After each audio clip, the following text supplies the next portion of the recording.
Hoy vamos, que si bien es cierto no es uno de los temas más importantes en la vida cristiana, ¿tuvo la Virgen María más hijos? O los hermanos de Jesús. Como decía, no es uno de los temas más importantes en la vida cristiana, pero sí tiene una importancia.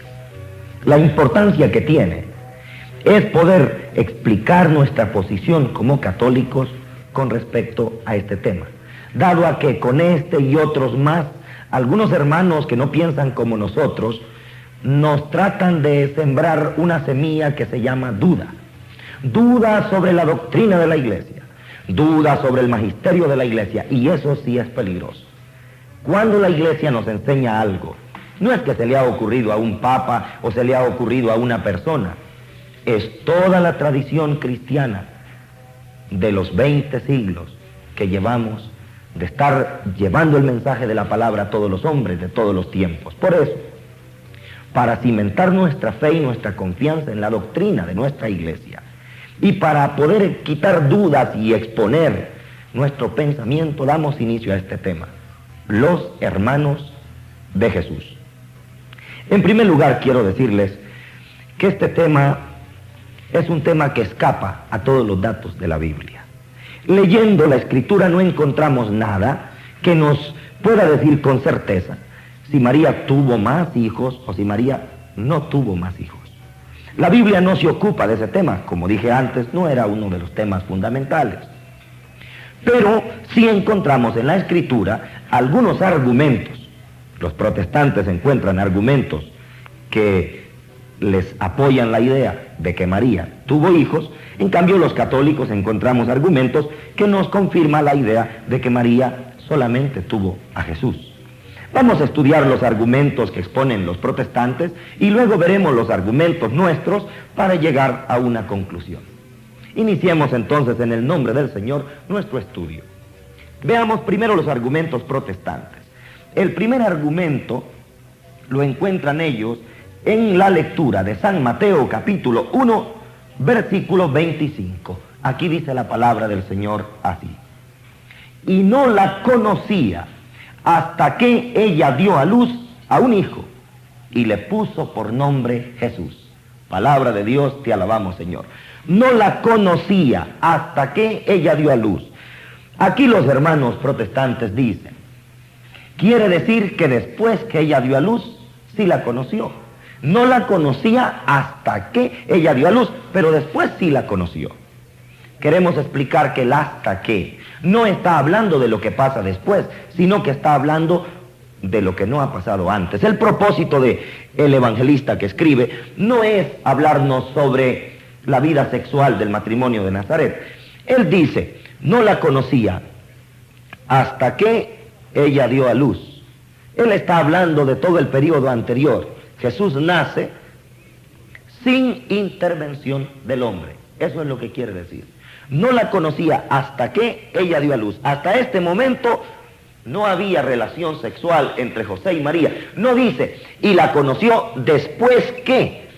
No está hablando la Biblia después que. Dice hasta que. No la conocía hasta que ella dio a luz. Este argumento lo que pretende demostrar, según los hermanos protestantes, es que José y María, después del nacimiento de Jesús, sí tuvieron relaciones.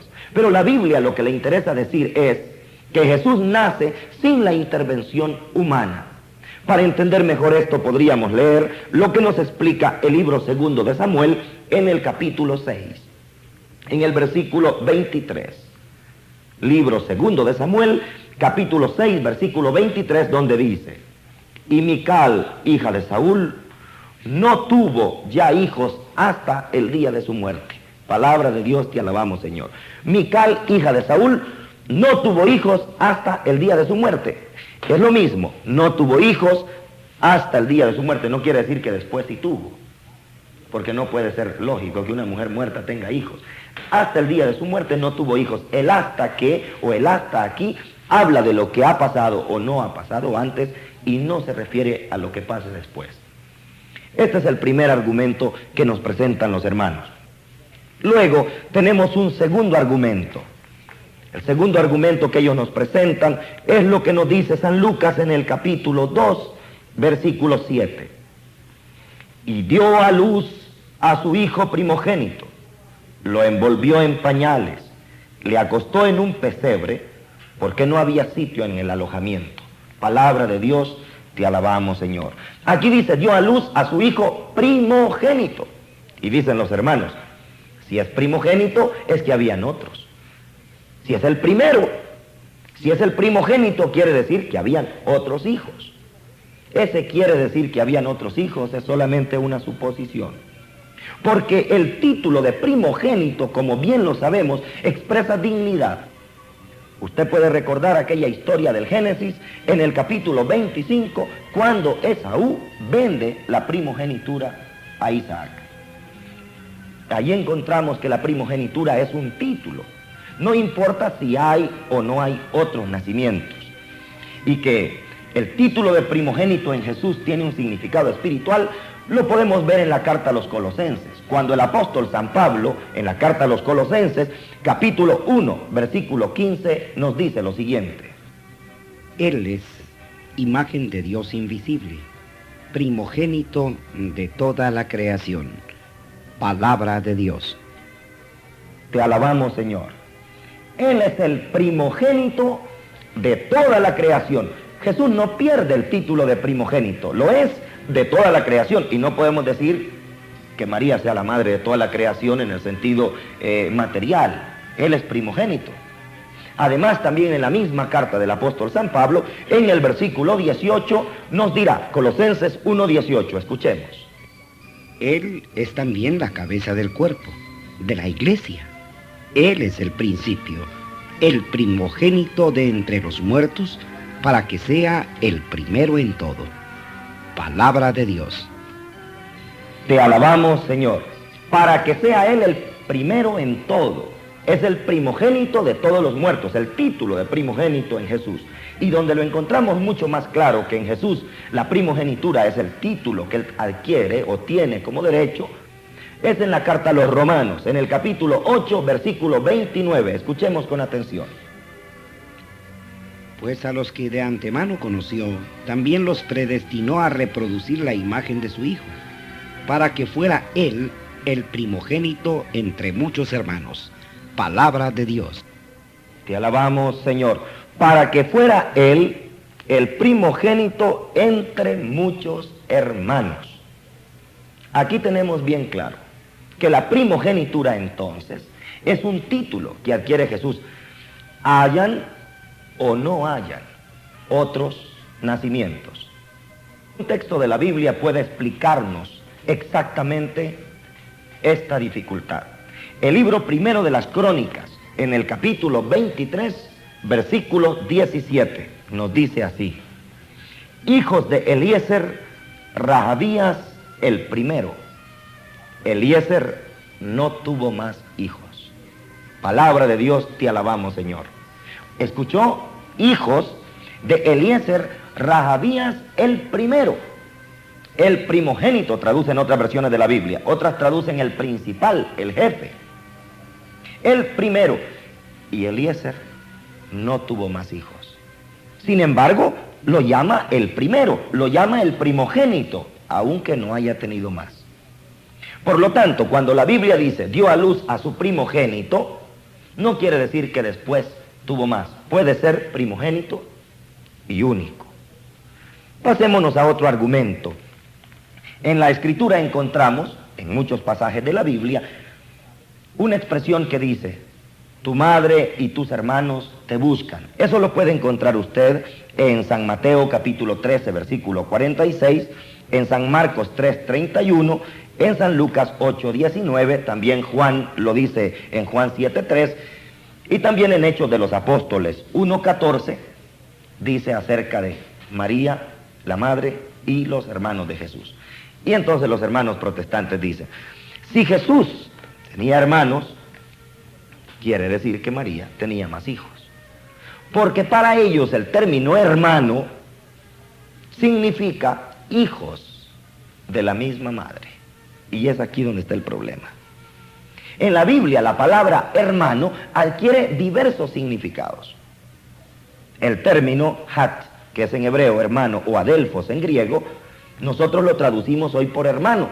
Incluso hoy también nosotros llamamos hermano en diferente acepción de la palabra a diferente tipo de personas. Pero para la Biblia no existe las palabras como para nosotros el nieto. No, los nietos son los hijos de tus hijos y a los hijos de tus hijos. No existe la palabra tátara, nieto, bisnieto. Esas son de nuestro vocabulario. Por lo tanto, bajo el concepto de hermano caen todos los parentescos. Así, por ejemplo, leemos en Levítico, en el capítulo 10, versículo del 1 al 4, acerca de unos que llaman hermanos, pero en realidad son nuestros primos. Escuchemos con atención esta lectura. Nadab y Abiú, hijos de Aarón, tomaron cada uno su incensario, pusieron fuego en ellos, y tras echar incienso encima, ofrecieron ante Yahvé un fuego profano que él no les había mandado. Entonces salió de la presencia de Yahvé un fuego que los devoró, y murieron delante de Yahvé. Moisés dijo entonces a Aarón: esto es lo que Yahvé ha declarado diciendo: entre los cercanos a mí mostraré mi santidad, y ante la faz del pueblo manifestaré mi gloria. Aarón no dijo nada. Moisés llamó a Misael y a Elzafán, hijos de Uziel, tío paterno de Aarón, y les dijo: acercaos, retirad a vuestros hermanos de delante del santuario y llevadlos fuera del campamento. Palabra de Dios. Te alabamos, Señor. Los hijos de Aarón ofrecieron un incienso profano y murieron. Entonces Moisés llama a los hijos de Uziel, que era tío paterno de Aarón, y le dice: retiren a vuestros hermanos. ¿Qué eran? Los hijos de un tío paterno de Aarón eran primos. Sin embargo, los llama hermanos. La palabra hermano también incluía nuestro concepto de sobrino. En la Biblia no existe esa palabra sobrino. Eran hermanos. Así lo leemos en el Génesis, en el capítulo 13, versículo 8, cuando Abraham le dice a Lot lo que vamos a escuchar. Dijo pues Abraham a Lot: ea, no haya disputas entre nosotros ni entre mis pastores y tus pastores, pues somos hermanos. Palabra de Dios. Alabamos, Señor.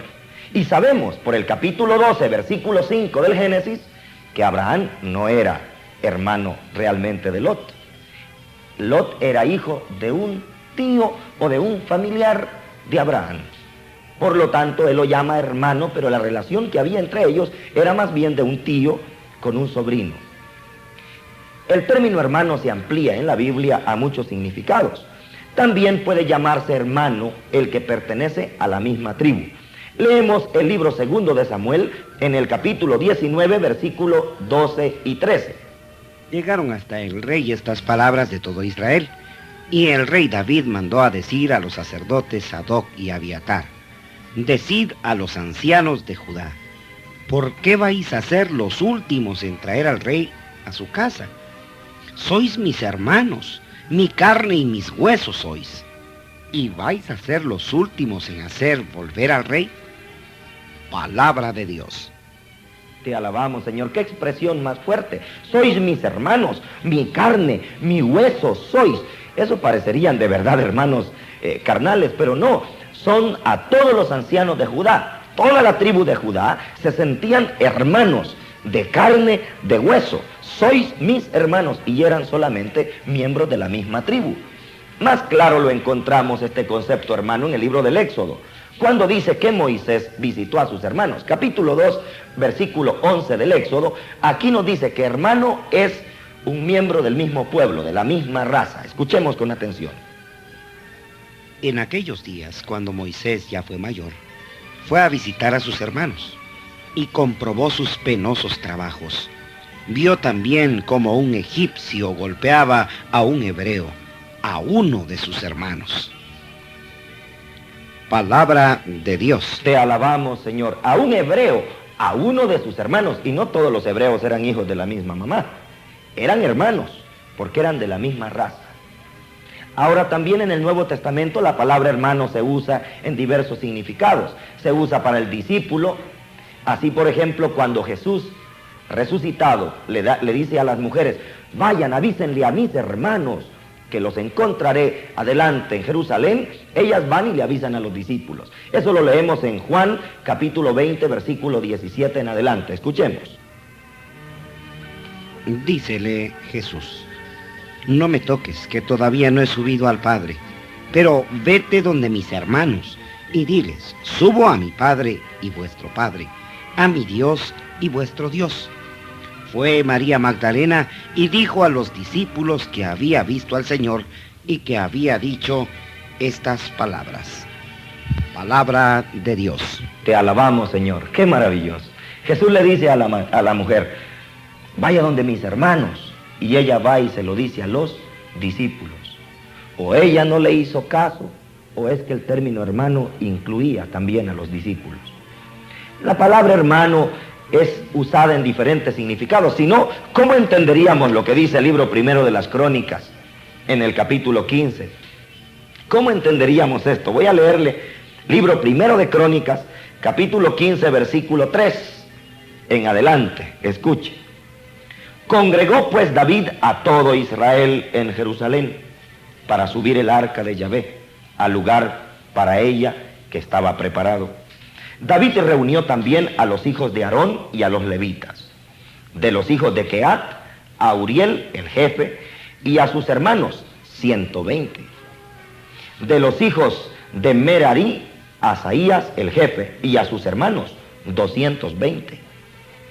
De los hijos de Gersón, a Joel, el jefe, y a sus hermanos, 130. De los hijos de Elisafán, a Semaías, el jefe, y a sus hermanos, 200. Y de los hijos de Hebrón, a Eliel, el jefe, y a sus hermanos, 80. De los hijos de Uziel, a Aminadab, el jefe, y a sus hermanos, 112. Palabra de Dios, te alabamos, Señor.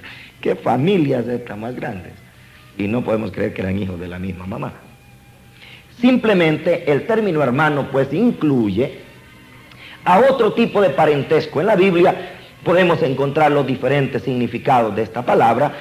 Por lo tanto, decir que Jesús tenía hermanos no es lo mismo que decir que esos hermanos eran hijos de María. Lo que sí es cierto es que Jesús tenía hermanos. Había un núcleo de familiares cercanos que estaban con Jesús. Ahora es más, San Marcos, por ejemplo, en el capítulo 6, versículo 3, nos da hasta la lista. En el capítulo 6 de San Marcos, versículo 3, nos da la lista de estos hermanos de Jesús. Dice la palabra del Señor así: ¿no es este el carpintero, el hijo de María, y hermano de Santiago, José, Judas y Simón? ¿Y no están sus hermanas aquí entre nosotros? Palabra de Dios, te alabamos, Señor. ¿No es este el carpintero, el hijo de María? Y esto es importante. Noten que la palabra hijo está en un singular bien específico. El hijo, no dice uno de los hijos. La palabra hijo de María nunca aparece en plural. No hay ningún texto de la Biblia que diga los hijos de María. El término hijo de María, hijo del carpintero, ni siquiera dice, no es este un hijo del carpintero, no, el hijo del carpintero, el hijo de María. Y cuando se especifica él, hablando de hijo en singular, está hablando de uno. La palabra hermanos es la que está en plural. Y los menciona Santiago, José, Judas y Simón. Y dice, y sus hermanas no están aquí entre nosotros. A este Santiago, hermano del Señor, también lo encontramos mencionado en la carta a los Gálatas, en el capítulo 1, versículo 19, cuando San Pablo escribe: y no vi a ningún otro apóstol, sino a Santiago, el hermano del Señor. Palabra de Dios, te alabamos, Señor. Si el apóstol San Pablo se refiere al apóstol Santiago, hermano del Señor, tenemos que decir que entre los apóstoles habían dos Santiagos. Cuando San Mateo en el capítulo 10 nos da la lista del nombre de los apóstoles, él nos dice lo siguiente. Escuchemos Mateo 10, versículos 2 y 3, y oigamos que existen dos Santiagos entre el grupo de los apóstoles. Los nombres de los 12 apóstoles son estos. Primero Simón, llamado Pedro, y su hermano Andrés. Santiago, el de Zebedeo, y su hermano Juan. Felipe y Bartolomé. Tomás y Mateo el publicano. Santiago, el de Alfeo, y Tadeo. Simón el cananeo y Judas el Iscariote, el mismo que le entregó. Palabra de Dios. Te alabamos, Señor. Existen dos: Santiago, el hermano de Juan, hijo de Zebedeo, y Santiago de Alfeo. Sabemos, por lo que nos cuenta Hechos de los Apóstoles en el capítulo 12, que Santiago, el hermano de Juan, hijo de Zebedeo, habían muerto en la persecución. Hechos 12 nos cuenta cómo lo mataron a espada. O sea que al que conoció realmente San Pablo, si es que se refiere a uno de los 12, era a Santiago, el hijo de Alfeo. Por lo tanto, a este que llama hermano del Señor, resulta que era hijo de Alfeo. ¿Qué conclusión la que se puede sacar de aquí? Que María no solamente tuvo más hijos, sino que tuvo otro esposo. Porque no era hijo de José, sino de Alfeo. Y esto yo creo que ni el más acérrimo antimariano va a decir, no, es que María cuando murió San José se casó otra vez. Además es que ella tuvo otro señor y tuvo otros hijos.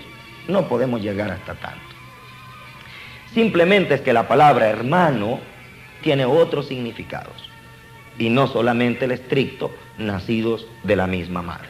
Estos son entonces los argumentos más fuertes que nos exponen los protestantes. Resumiendo, y no la conoció hasta que ella dio a luz. Eso no se refiere que después sí la conoció. Simplemente dice, no la conoció hasta que ella dio a luz. El término, cuando Jesús nació, no había relación humana. Por eso me gusta más la traducción que dice, y sin que la conociera, ella dio a luz. Ese es el propósito del autor.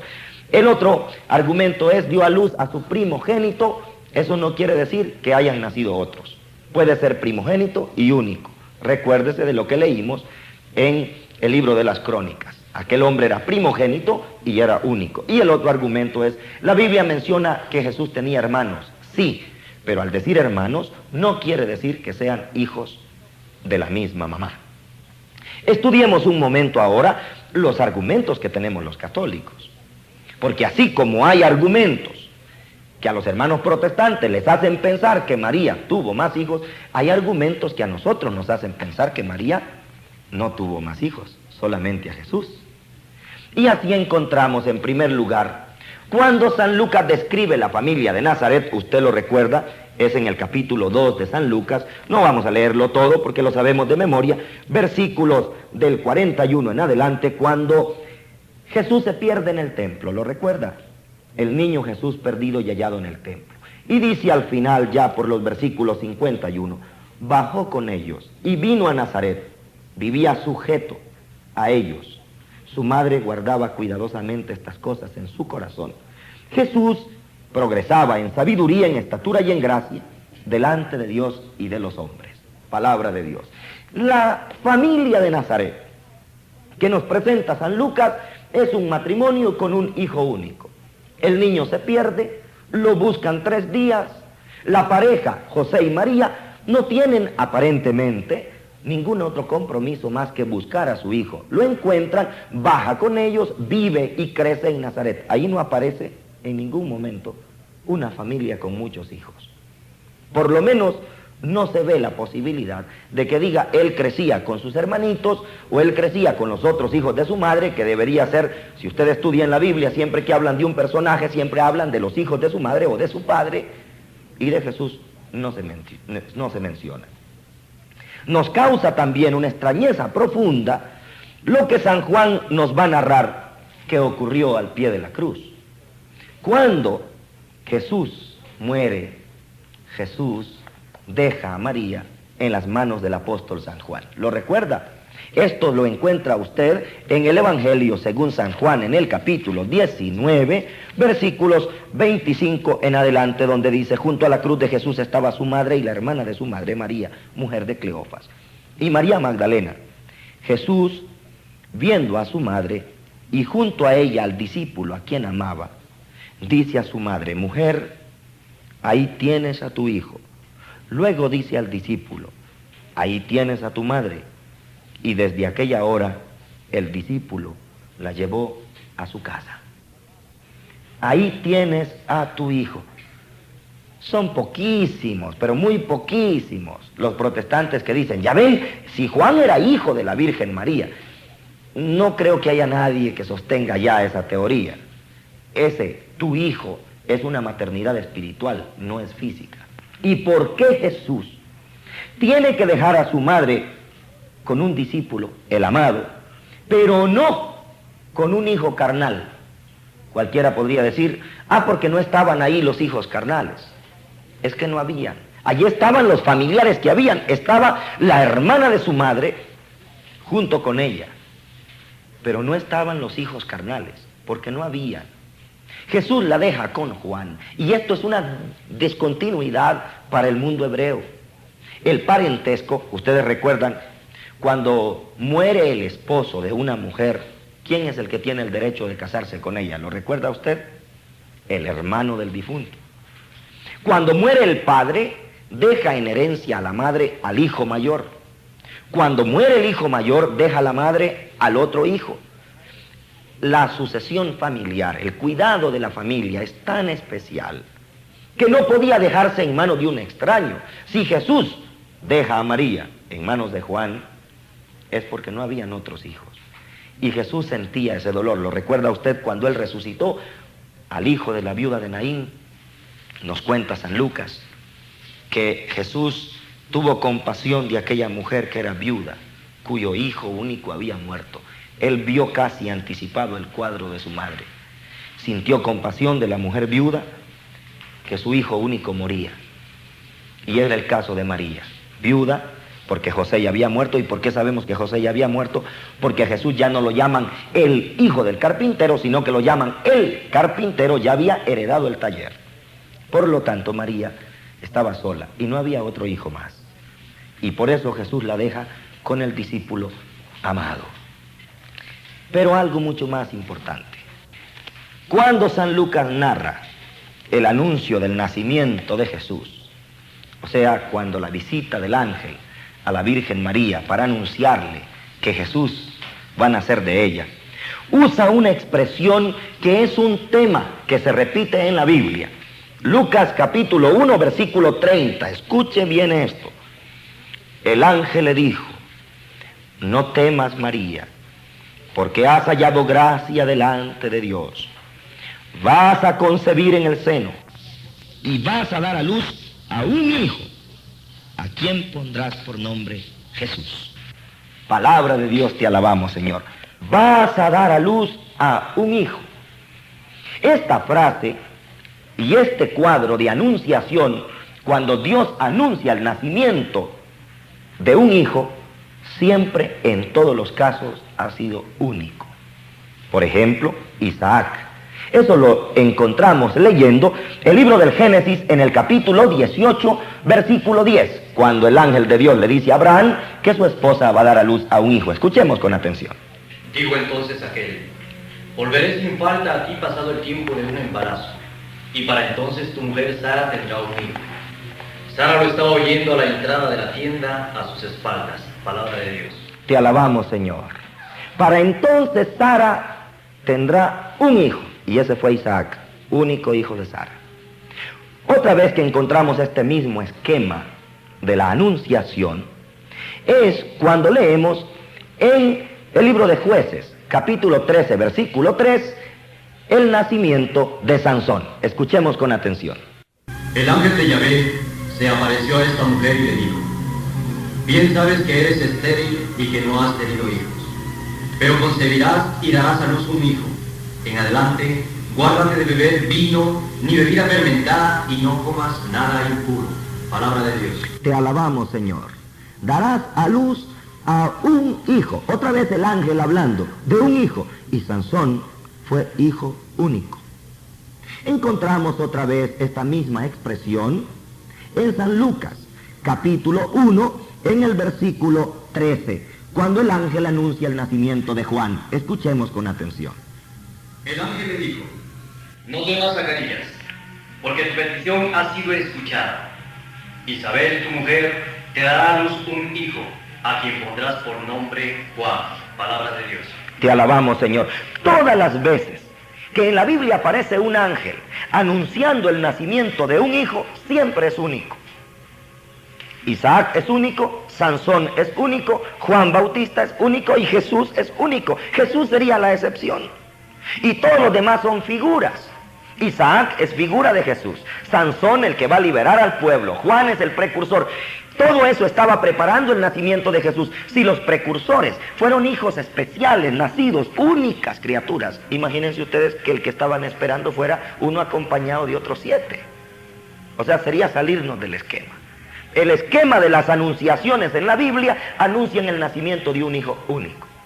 Y más fuerte todavía, cuando nos dice el profeta Isaías que Dios va a dar una señal. Escuchen bien esta palabra porque es bien profundo lo que vamos a decir en este momento. La señal de que el Mesías iba a nacer. Isaías capítulo 7, versículo 14. El Señor pues les dará esta señal.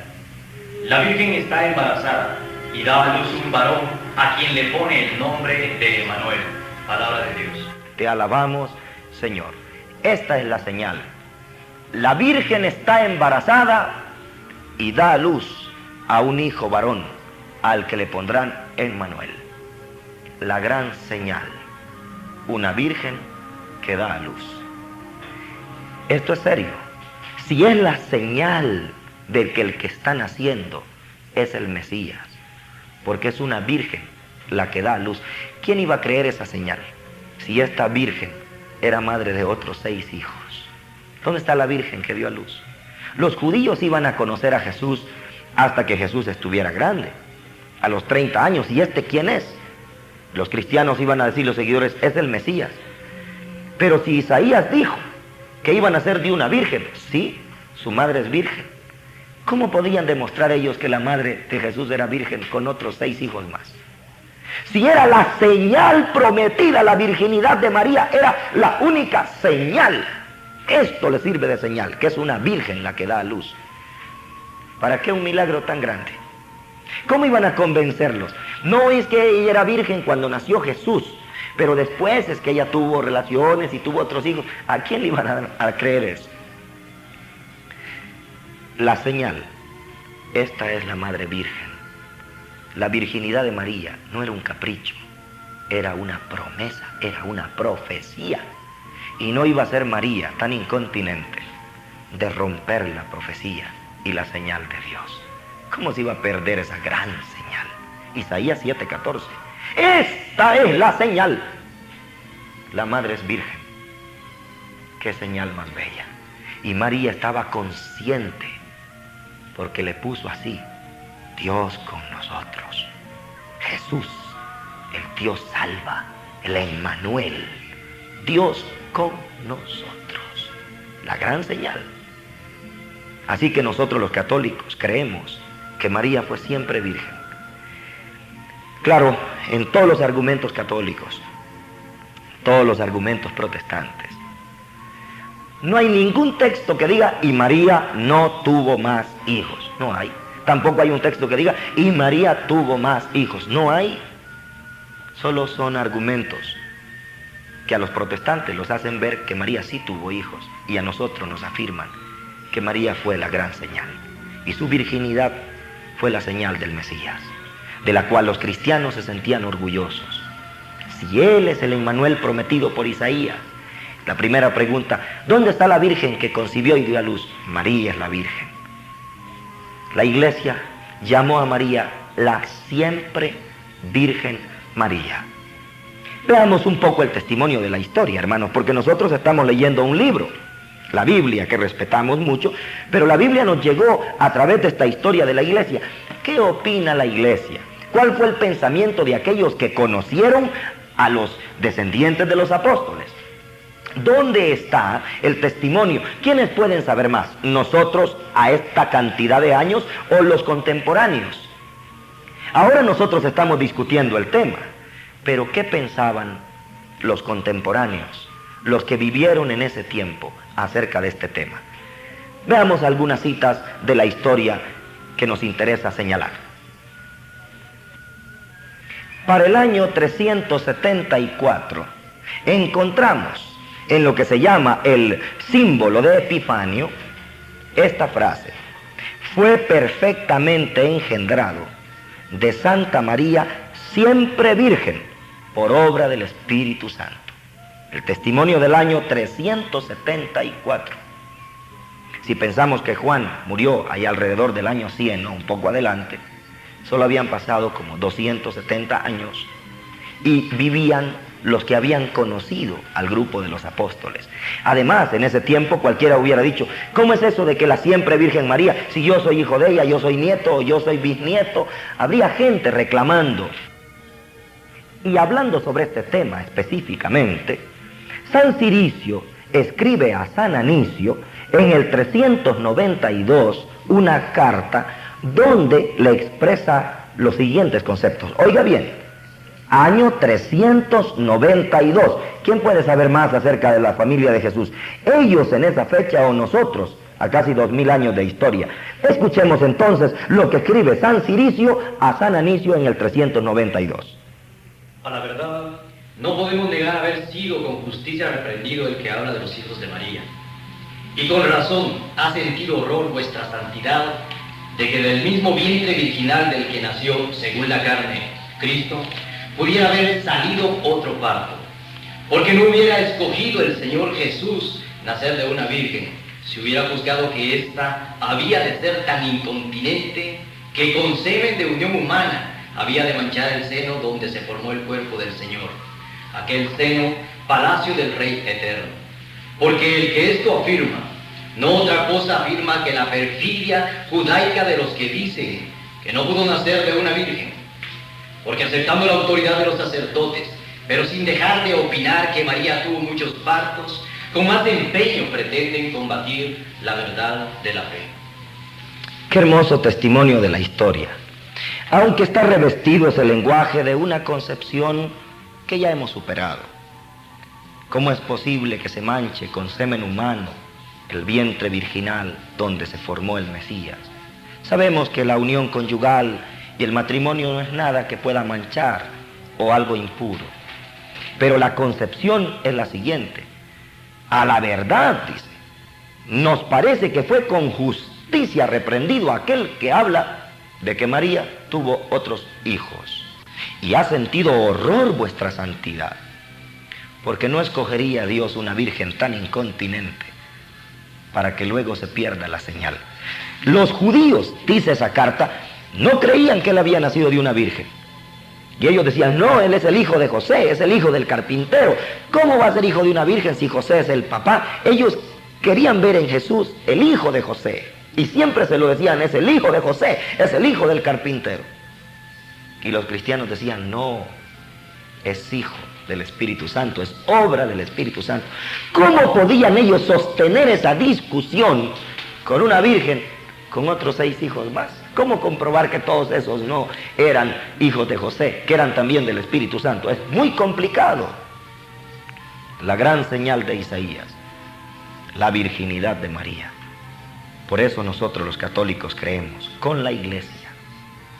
Ya para el año 534, el Papa Juan II decía: María siempre virgen, Madre del Señor nuestro Cristo. María siempre virgen. Era la verdad de la Iglesia. La Iglesia siempre creyó en la virginidad perpetua de María, antes del parto, en el parto y después del parto. La gran señal que había prometido Isaías. Podemos hacer una pequeña conclusión. ¿Qué nos dice la Biblia acerca de los hermanos de Jesús? Pues nos dice que Jesús tenía hermanos. ¿Quiere decir cuando dice que Jesús tenía hermanos que estos hermanos son hijos de la Virgen María? No, son familiares. ¿Por qué nosotros sostenemos que María fue siempre virgen? Porque era la señal prometida por Isaías. La Virgen concebirá y dará a luz a un hijo. Esta es la fe de la Iglesia. Esta es la fe que nosotros profesamos. Y aunque, como dije al comienzo, el tema no es importante, hablar de si María tuvo o no tuvo más hijos, no cambia en nada la historia de la salvación, pero sí es importante para reafirmar nuestra confianza.